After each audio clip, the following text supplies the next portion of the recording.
Welcome to the Send More Offers Real Estate Show with Brandon Barnes, showing you how to do wholesaling deals consistently without having to go on seller appointments. Learn the key tips and strategies that Brandon's students use to find deeply discounted properties that are pennies on the dollar, all while avoiding wear and tear on their vehicle, body, and freedom. Whether you're looking for your first deal or your next deal, it's time to send more offers with your host, Brandon Barnes. Welcome to the show, Joel. I really appreciate you being here. Super excited to have this conversation. Thanks, Brandon. It's great to see you.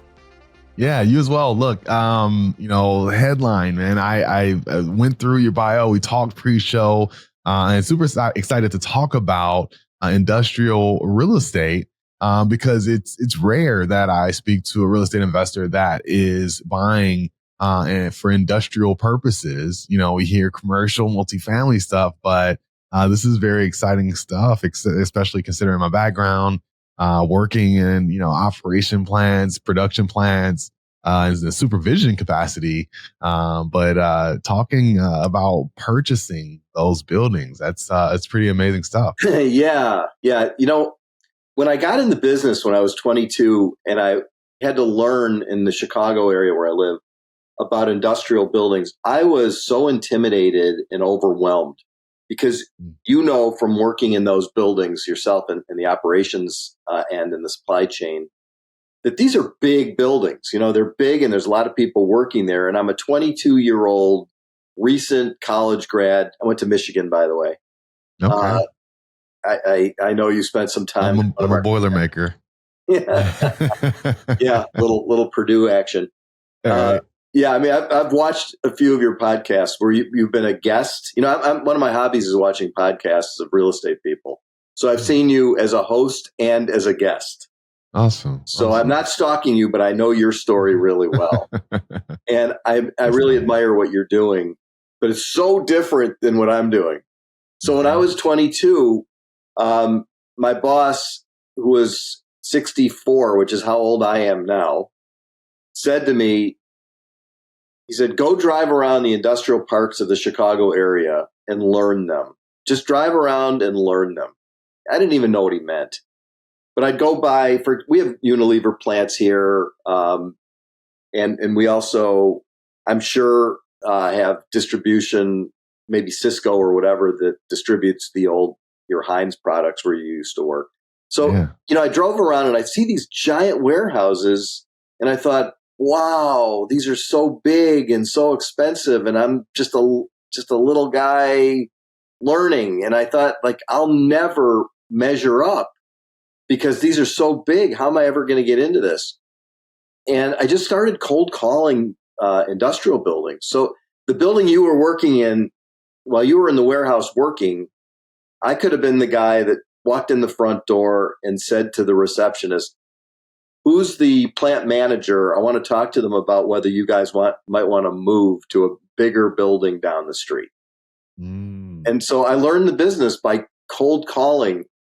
And I wasn't afraid to walk in any building. I would walk into any building. In fact, sometimes I would wander around late in the evening after everyone went home and there would be an unlocked door. And I was always worried that someone in a corner office might shoot me, thinking that I was some kind of a criminal. Case in the joint. Yeah. So when you worked in those places, you remember the truck docks and the ceiling heights were probably pretty high, right? Yeah. Yeah. So my group of investors, we go by industrial buildings like those. And we put together a group. Usually we have about 60 investors, and our average investor puts $50,000 into a deal. And we look for 7 to 8% yields with upside. Nice. And so I really have grown into it. In 42 years, I've figured out the business. I've become, especially in the Chicago area, very familiar with all of the industrial areas. And it's so different than multifamily and single family, because when a company moves in and they set up equipment, they can't leave. Right. Right. Exactly. They 5-year minimum leases, 10-year leases. And when someone moves into one of my buildings, I'm pretty much assured that I will know them for decades. Mm. That's amazing. And so, starting off in 22, and I'm curious kind of where you got that start, what led you down this path. But my first question is, how long did it take before that first opportunity worked out, and how did you put together the deal? Did your mentor kind of walk you through it? How did that look? Yeah. So I was a broker for this company. I was an agent. They owned dozens of industrial buildings. And when I started, there was a recession going in 1981. Interest rates were 17%, if you can believe that. Oh, wow. Yeah. People crying about 7-8, percent now. It's and that seems high, right? Well, exactly. In my world, for when I go way back, that's not high. That's we would have loved in 1981 to have a 7% interest rate on a loan. Yeah. So my mentor, Steve Podolsky, who still, by the way, invests with me, and he's in his 70s while I'm in my 60s, but we've stayed together for 42 years. Wow. They taught me how to be a leasing agent and how to make leases and sales as an industrial real estate broker.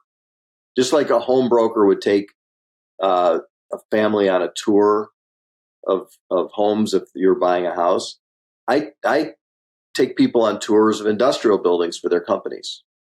And so maybe someone's looking for 60,000 square feet to distribute, let's say, some kind of books or some kind of the microphone. Sure, your microphone, actually is right near me. I could drive to their corporate office in 10 minutes from here. Wow. And they've got to store those things somewhere. They got to put them somewhere. And so these big warehouses, let's say I represented, I take them on a tour of maybe 5 buildings. They'd pick one and they'd say, this is the one we want. And I learned the business by being an agent and a broker before I bought anything. And then 10 years later, I finally woke up and I said, it's time for me to start buying stuff. Mm-hmm. It's hard to buy an industrial building. Minimum cost of our buildings is $3 million, $5 million, $10 million. And so I went to my mentor. I went to Steve Podolsky and his dad, Milt, and I said, I want to do my first syndication. And they said, well, find a property and we'll put up 1/3 of the money. And we'll introduce you to our investors who are wealthy people. But you got to also go find your own investors and you've got to put your own money in. Mm. So I found a $560,000 deal. And the Podolskys put in 1/3. And they introduced me to 4 investors who each put in $20,000. I put in $20,000, and I got a group of other investors that all put in $20,000. Nice. So I had this group of like 20-something investors on a $560,000 deal, and it worked because I went door to door and I found a tenant. Bought it. It was a vacant building when we owned it, when we first owned it. Yeah. And we leased it to a company that distributes building materials. Okay. And I said, let's do another one. So we went and we did one that was bigger. The next one was $2.7 million. And I brought in about 80 investors, and they put in more than 20,000. They put in about 50,000 on average each. Love it. Yeah. So it was kind of cool. Yeah, no, it is very interesting. And, these days, I mean, I'm curious, in the broker world, does it still work like that? When you're kind of getting your on that learning curve and you're starting out, are, agents, told to, hey, cold call, show up, figure this out. Could someone do it on their own and say, hey, I want to go after, commercial or industrial buildings, and reach out and have that conversation? Is that something that you could still do today? Yeah. In industrial, it's still done today, but that showing up is 90% of doing something. Yeah. If you don't show up, 1,000%. Yeah. So a lot of people don't show up. A lot of people are afraid. It takes tremendous courage and maybe stupidity to go door to door canvassing in an industrial. And a little bit of luck, right? A lot of luck. So you want a story? I got to tell you a great story. Yeah. I went looking for a building to buy in a town called Elmhurst. And the street, of course, is called Industrial Drive. And I had a young man. I've trained 70 agents to be industrial brokers. 50 of them are no longer in the business. That just didn't fit. To do what I do takes a very special kind of skill set, and only a few people have it. 20 of the 70 that I've trained have gone on to become very wealthy and extremely successful in not only in industrial real estate, but in other endeavors. One of the young men, a number of years ago, I said to him, I'm going to teach you my business. And the first thing we're going to do on your first day is we're going to drive to an industrial park, and you're going to go inside the building by yourself and ask them if they want to move. He said, whoa, what? He said, you're going to drive me somewhere and tell me to go inside and just talk? I said, yeah. So I drive this guy out there, and the address is 717 Industrial. And he says, I can't do this. He says, you got to show me how to do it. I said, okay, let's see. So he and I get out of my car. It's a beautiful summer day, sun shining. I'm just in the best mood. I'm teaching this young guy. And I'm thinking, we'll get thrown out of the building. They're not going to talk to us. And I walk in with this young guy, and I said, this is Dan. I'm Joel. I'm here to see the owner of the company to see if you guys might want to sell this building. We buy industrial buildings like these. And the receptionist says, no, not for sale. No, you can leave now.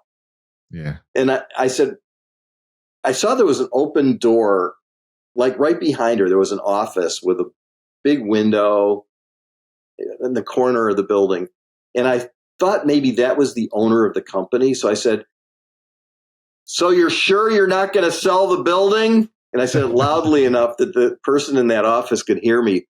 She said, no. I said to her, why do you think you're not selling? She says, well, I only live about 5 minutes away. And if we moved, I'd have to drive a longer distance to get to work.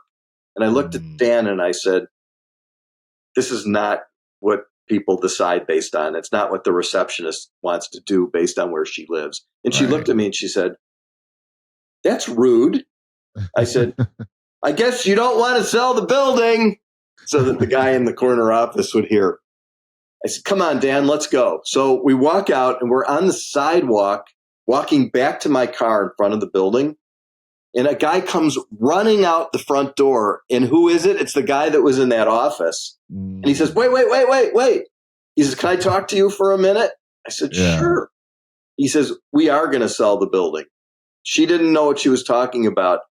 We are selling the building. That's wild. We're moving out of town. Nobody knows it. This is confidential. We're moving this operation to a division of ours in Tennessee. So it's going to be moved to Tennessee in a bigger building. And we must sell this building. And we haven't listed it with an agent yet. What would you pay for it? I said, let's go to Denny's down the street and have a cup of coffee and talk.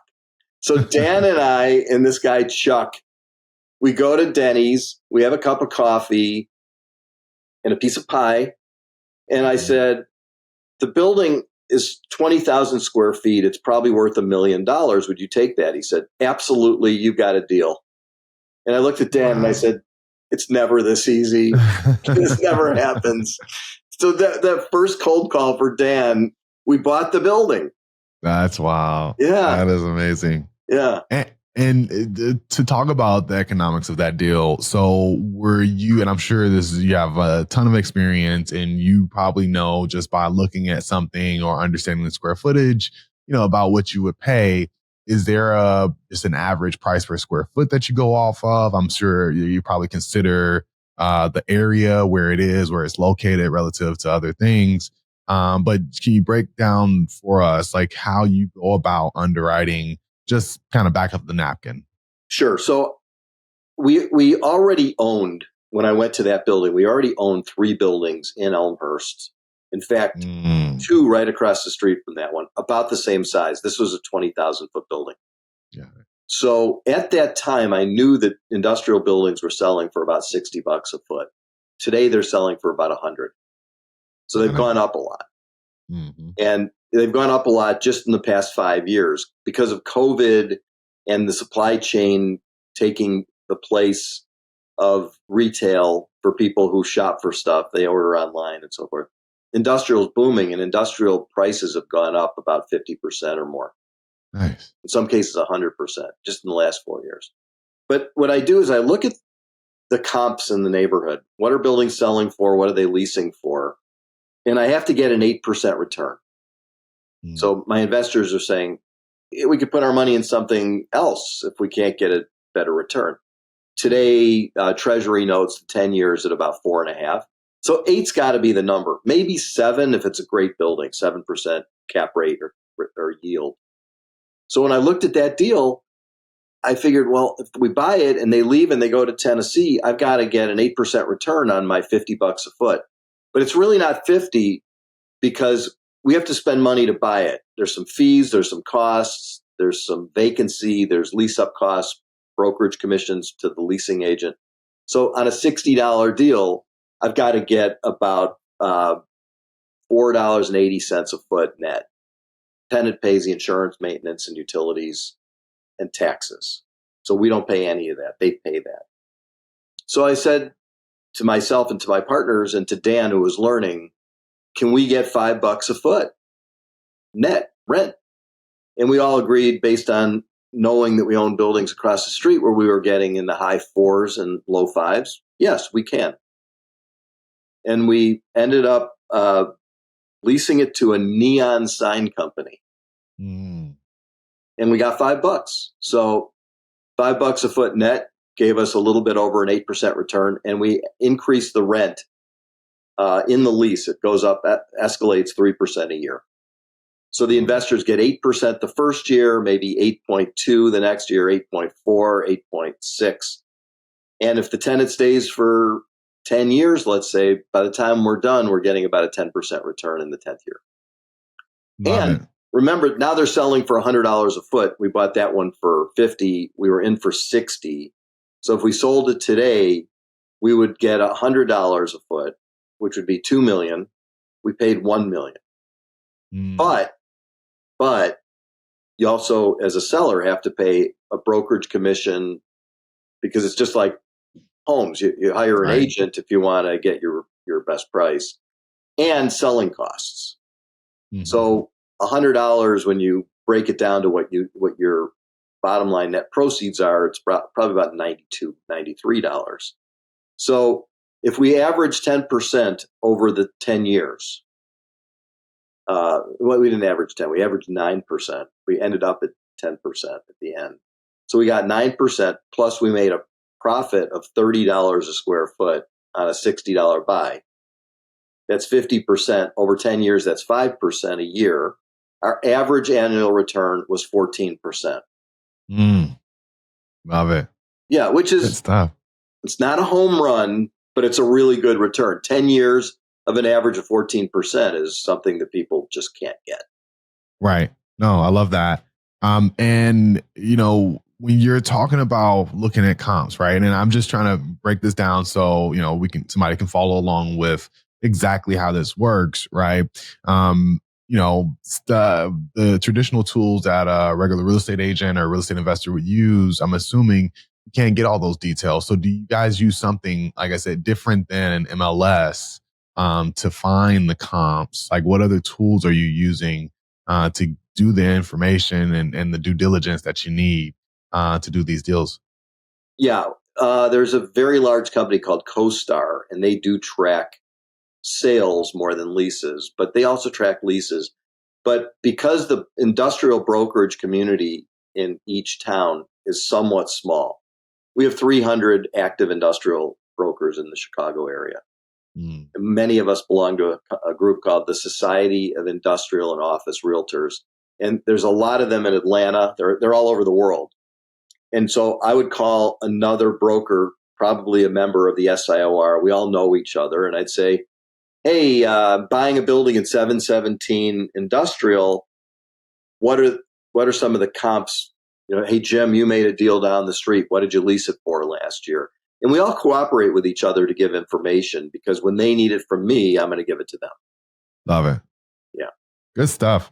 And to go back to the skill set required, right? You mentioned that, out of 70 folks that you've trained, 50 of them didn't make it, 20 did. What's that specialized skill set that you would say somebody needs to have to really make it in this business? You want to know the number one thing? I don't know if you find this in your business. The people who ask good questions, they're curious, they're learners, they want to know things, and then they want to figure things out once they've asked the curious questions. Mm-hmm.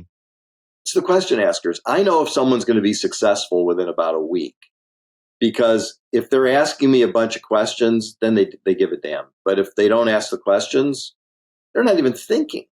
Right. And if you're not a thinker, you can't. There's a book, Think and Grow Rich. It's about thinking. Right. You can't grow rich without thinking. You can't just be like an airhead. Right. So what I find is that the people that ask these really good questions, and there's a difference between good questions and dumb questions. And someone said there's no such thing as a dumb question. There really is such a thing as a dumb question. And I can tell the difference. And I know you can too. Very true. So in your business, what about your business? How do you do it? Similarly, I think that the best hires that I've, had over the years, are the ones that are really trying to understand. And there's a level of, there's communication, and being able to speak to anybody and have engaging conversation. But there's then the analytics side of things. And the only way you're going to get good at the analytics and the underwriting is to be curious, to really try to understand, your market, what types of inputs to consider when you're looking at this property versus that property. So, I would say you're spot on. I think that it's kind of, a two-headed monster because, as I'm sure it is with you, you have to be a good communicator up front. I like employee-minded employees, right? I don't want an entrepreneur, that's working for me because they're just going to go off and do their own thing eventually. But there's a place for those folks as well. But those are from some of the few things, somebody that asks good questions, to your point, a great communicator, and someone that wants to do the job, right? Those are probably my top three. And you advertise to buy your homes, right? You're big into advertising. And how else do you find them besides, do you cold call like I do? Yeah. Cold calling was one of the things that really set us apart early on. We started cold calling in 2016. And I think that in this space and residential real estate, doing wholesale deals, et cetera, a lot of folks just focused on direct mail, maybe some radio ads, TV ads. And we were very big on cold calling up front. Now we do some of those other things for inbound leads, such as radio, such as direct mail, and having a good online presence. So that's kind of what we're focused on now. In your business, I just know industrial. You can ask me anything you want about industrial, and chances are I can probably give you a pretty good answer. But as far as doing what you do in the world of residential, do you mostly do wholesaling? Do you keep things and lease them out? What's your best favorite? Yeah. Primarily I would say 70 to 80% wholesale. And what does that mean? I've always wondered what does wholesaling mean? We don't do that. So, typically we're finding deals off market. So anything off market that we can purchase as is that needs repair, and then we will purchase it and then sell that property to the person that wants to do the renovation. Isn't that the same as flipping? Yeah. But when people say that they're flipping, typically they're just focused on the rehab, right? But yeah, you can flip the contract, or flip the house. And so wholesaling is kind of in the flipping the contract space to where we can kind of do a double escrow, find a home, purchase the home. It's more of a marketing business, right? Because rehabbers, the market has to be going up for this to work, right? not exactly, because it does have to be, a strong market to sell the deals to rehabbers. However, even in a down market, buy and hold investors want solid rental properties. The hedge funds of the world, they're still buying solid rentals, and we just go after those types of deals exclusively in a down market. In an up market, right? You can find, deals that people will pay you handsomely to do a full renovation and resell, and they know they're going to make more money on the back end. But in a down market, even in, an '08, folks were still buying solid rentals. And so those are the types of opportunities that we go after, foreclosures, et cetera. Are you a syndicator, or do you do them with? I haven't done a syndication deal yet. I'm interested in the multifamily space. And that's kind of where that would come into play. We have at least a dozen, flips, so renovations, under our belt, and a growing rental portfolio, but we just really cherry pick the best of them. If we can make more on a deal in 30 days than we can make in 6 months. Yeah.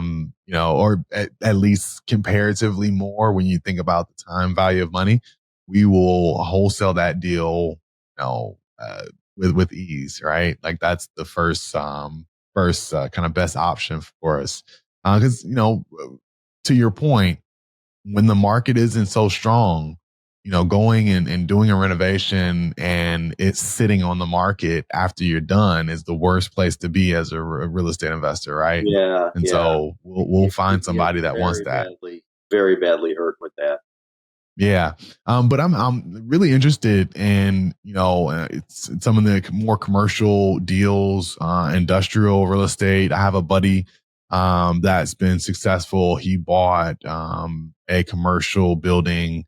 I think it's just a big warehouse, and he did that deal. One deal probably was as good as, 20 of mine. And, I was like, hey, that's something that is really interesting. And I think that he just started to focus on those types of deals, and, then he popped one. So you want to hear something? We did what you would call a flip or a wholesale deal with an industrial property, 6-acre property with a 60,000 foot building on it. We put it under contract for $3.5 million. And within one day after signing the contract, we found a buyer that wanted to use it and actually do some construction there and make it into a meat processing plant. And he came to me and he said, I'll buy your contract for $1.5 million. That's your wholesale deal right there. $1.5 million. So yeah, $1.5 million. Okay. There you go. It didn't work out that way. Oh. It sounds so much better than it worked out. It did not work out that way. We got much less, and it was a long process, and it was very time consuming. And he did buy it. We did make a profit, but it was 6 figures, not 7 figures. And I had 40 partners on it. So everybody made some money, but nobody got rich. Everybody made a little bit. Yeah. But I can tell you that I also bought a property in a town here called Berkeley, and I paid $2.7 million for it. And I ended up being in the recession of 2008 with it. This was about 15 years ago. And I had to sell it because I couldn't lease it. And I lost about $800,000 on it. So I know the ups and downs. It's one of the reasons that we don't look to flip. We look to keep. Mm-hmm. If we do flip like that one with the meat plant, it's just accidental. It's not on purpose. Yeah. And we also, we're doing these deals, no mortgage, all cash, because when you do a deal that big for a single tenant building, it's either 100% leased or 100% vacant. And the cost of carrying a building, let's say of 20,000 square feet, is about $7 a foot, including everything, per year. So it's 12,000 a month. Doesn't take a lot of months to go by before you lose a lot of money. So you don't lose that much for the vacancy if you don't have a mortgage. So we've been doing these deals with no mortgages. And a lot of people think that that's stupid because not using leverage, you can't make as much. But it's also not stupid because you're not losing leverage, you can't lose that much. Right. And I like that. I mean, I never want to be in a place where, over leveraged and, that's how people lose their shirt. Right. I was going to ask you, how far out do you go? I know that the Chicagoland area is your territory. Yeah. Would you do a deal across the country? No, we did. We did exactly 4 deals, not in Chicago, 2 in Florida, 1 in New York, and 1 in Ohio. Columbus, Ohio, Hicksville, New York, Port St. Lucie, Florida, and Ormond Beach, Florida. So I can name them because I know all 4 of them. We did great on 2 of them, and we did not so great on 2 of them. And I don't like 50-50 odds. I don't like having 2 losers and 2 winners. I need to have 9 winners and 1 loser. There's no such thing as all winners. That doesn't happen. Anyone who tells you that they've never lost money, it means they're not really doing anything because it's not possible. Exactly. But we try to have 9 winners as opposed to 50-50. So I analyzed, well, out of town, we didn't do so great because I don't know the market as well. I'm laser focused here and I know so much about my market that nobody's going to trick me into buying a building for too much or buying in the wrong place where the demand isn't good if it goes vacant. So, yes, local. Makes sense. Love it. Well, look, this has been great. And we were able to break down some deals throughout that conversation. So I know that gives the listeners a sense of like how these deals are put together, how you find them, some of the math you need to do, some of the places and resources that you can go to find comps and understand and underwrite. So I can't let you go without putting you through the lightning round. If you're ready for that, sure, jump into it. All right.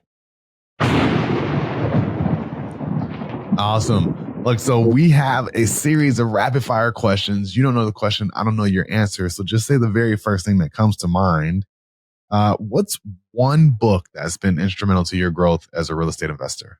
The 4 Agreements. It's fantastic, by a guy named Ruiz. And it's about how to live your life better. It's not about real estate. Yeah, I love that one. I read that a few years ago. If you could have drinks or coffee with any one person, dead or alive, who would it be and why? Benjamin Franklin. Oh, that's a great one. This guy was the first entrepreneur known in the United States. He did all kinds of things. He had a publishing business. He was an inventor. He was in politics. He was great. Yeah, 1,000% agree. Love it. What's your best advice for someone looking to do their very first industrial real estate investment deal? Call me first. There you go. There you go.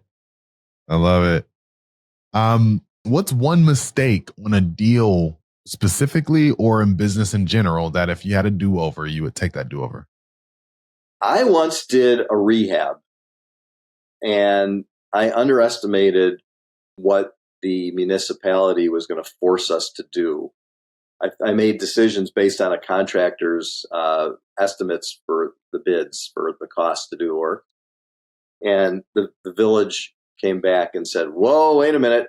You forgot this and you didn't do that. And we required this and we require. And ultimately it cost 50% more to do the work than I expected. And the deal was a very serious loser. Yikes. Yeah. Having those plans is very, very important. Talk to the municipality before you commit. I didn't go see them. I didn't say, hey, here's what we're doing. What do we need to think about? Because I was too dumb to even know to do that. Love it. What is the financial goal, I guess, for your team for this next calendar year? What are you guys striving to do as a team? Buy about 7 to 10 buildings, all industrial, all Chicago, total value probably about $40 million. Love it. Love it. Love it. And if you woke up tomorrow with $500 million deposited into your account overnight, what's the first thing you would go out and purchase with that newfound money? I would purchase a home in Florida. Living in Chicago, it's not like Atlanta where you are, where it's temperate. I just left and I heard it drop down to like nearly 2 degrees or something. Horrible. Were you here with family? Yeah. Both my grandmothers. Where do they live? One is in Glenwood, so south of the city. I know Glenwood. And the other stays off of Halsted. I forget what town that is. Maybe Alsip. Yeah, Alsip. Yeah. I've leased buildings there. I've sold buildings there. Awesome. Yeah. You're all over the map. 127th and 294. So you take 294 and there's a bunch of industrial parks right there. Love it. The tollway. Good stuff. And last one, what's your best advice for someone looking to scale their business? Maybe they're not doing, deal after deal. They're just looking to grow and get some consistency. What would you tell that person? If they're good at growing a business, the most important thing for a person who's a good salesperson or a good finder of opportunities is to have a very good organized back office and keep track of everything impeccably and perfectly. The thing that goes out of whack is people lose track. When they're great salespeople, usually they're not that well organized. And when that goes bad, everything's a disaster. So don't forget that even though you're great at sales, that cannot win the day in all cases, because I can't tell you how many people I know who have gotten in big trouble legally and financially because they didn't watch the details. Really, really important. Good stuff. And look, this has been a great conversation. We learned a lot from you, everything about industrial real estate. And we talked about this just briefly a few minutes ago. But what's a good place that folks can go to learn more from you directly, your website, follow on social? Where would they go? Our website, britproperties.com, BRIT1T, britproperties.com. And we've got lots of resources on the website, some videos, some articles, our portfolio, the buildings we own, and some philosophies about how we do it. So yeah, that would be the way to go. Good stuff. Look, and guys, while you're at it, head over to sendmoreoffers.com. There's nothing there for sale, but just a bunch of great information, show notes from all of our best guests. And the best way to connect with me is there at Send More Offers, especially if you're doing real estate investing in the Atlanta area. Would love to connect with you. Head over to sendmoreoffers.com and I'll see you shortly. Joel, this has been great, man. I really appreciate it. Definitely, I'm sure I'm coming to Chicago here in the next 6 months or so. Let's get together. Just let me know. I'll meet you anywhere. Yes. Awesome. Can't wait. And guys, while you're at it, as always, send more offers, do more deals. And until next time, peace. That's all for this episode of the Send More Offers Real Estate Show with Brandon Barnes. But we know you're craving more knowledge to get yourself ready for that next deal. To schedule a call with Brandon to learn more about how to do deals consistently without seller appointments in a repeatable way, be sure to visit us at sendmoreoffers.com. And be sure to tune in for the next episode of the Send More Offers Real Estate Show.